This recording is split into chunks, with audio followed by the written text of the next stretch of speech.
First time అనమాట నేను రాళ్ళ గుండెకాయలు అనేటివి తీసుకొనొచ్చి ఇలా ఒక కర్రీ చేయడము. ఇదే ఫస్ట్ టైమ్ నేను చేస్తా ఉన్నా. చూద్దాం ఎలా వస్తదో. ఏం లేదు, చాలా సింపుల్‌గా చేద్దామనుకున్నా. జస్ట్ నీట్‌గా ఒక 4, 5 టైమ్స్ వాష్ చేసి పసుపు, ఉప్పు వేసి బాగా నానబెట్టాను. స్మెల్ అంతా పోయింది. తర్వాత నీట్‌గా వాష్ చేసి ఇలా ఒక బౌల్‌లోకి తీసుకున్నాను. నేనైతే పెద్దగా మసాలాలు వాడనండి ఇంట్లో. చాలా వరకు తగ్గిస్తా అనమాట. చాలా న్యాచురల్‌గానే చేసుకుంటూ ఉంటా. ఏవైనా సింపుల్‌గా టమోటోస్ ఎక్కువ వాడుతా ఉంటా.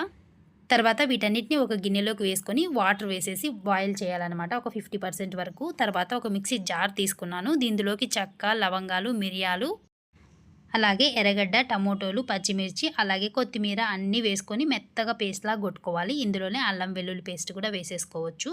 ఎవరైనా మసాలాలు అవి వాడేవాళ్ళు ఉంటే అవి కూడా ఇందులోనే యాడ్ చేసుకోవచ్చు. నేను కొంచెం ధనియా పౌడర్ అయితే యాడ్ చేశా ఇందులో. అంతే, అంతకు మించి ఏమీ వేయలేదు.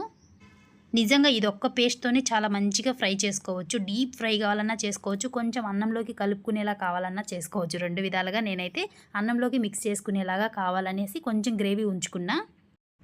దీన్ని మొత్తాన్ని మెత్తగా ఈ విధంగా పేస్ట్ లాగా చేసేసుకున్నా అనమాట. ఇలా వచ్చింది. తర్వాత మనం బాయిల్ చేసుకుంటున్నాం గదా! వాటిని గూడా ఆఫ్ చేసి ఒక పక్కన పెట్టేసుకున్న. తర్వాత ఒక గోళంలో కొంచెం ఆయిల్ వేసి, కొంచెం ఆనియన్స్ వేసి బాగా వేగిన తర్వాత మనం మిక్సీలో కొట్టి పెట్టుకున్న ఈ పేస్ట్‌నైతే ఇందులో వేసి బాగా వేపుకోవాలి. ఒక 2, 3 మినిట్స్ వరకు లో ఫ్లేమ్‌లో పెట్టి బాగా వేపుకోవాలి. ఇంకో సైడు ఉడకబెట్టుకున్న రాళ్ళ గుండెకాయల్ని ఫిల్టర్ చేసుకొని ఇందులో వేసేసుకోవాలనమాట. నేనైతే ఫిల్టర్ కూడా చేయను. బొరకల గరిటె ఉంటది కదా! దాంతో తీసి ఇందులో వేసేసుకుంటా అనమాట. ఇలా చిన్న చిన్న ట్రిక్స్ అన్నీ వాడుతా ఉంటా. చాలా ఈజీగా అయిపోవాలి. గిన్నెలు ఎక్కువ పడకుండా ఉండాలి వాష్ చేసేదానికి అనేసి.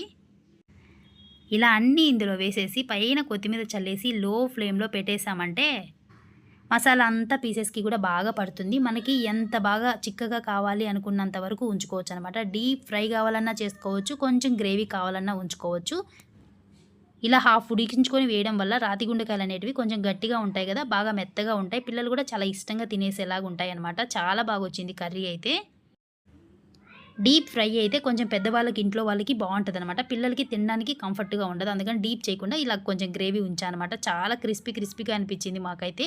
తర్వాత పైపైన కొంచెం లెమన్ చల్లాను దించేటప్పుడు. ఇంతేనండి, వేడి వేడి అన్నంలో కలుపుకొని తిన్నామంటే సూపర్ ఉంటదంతే.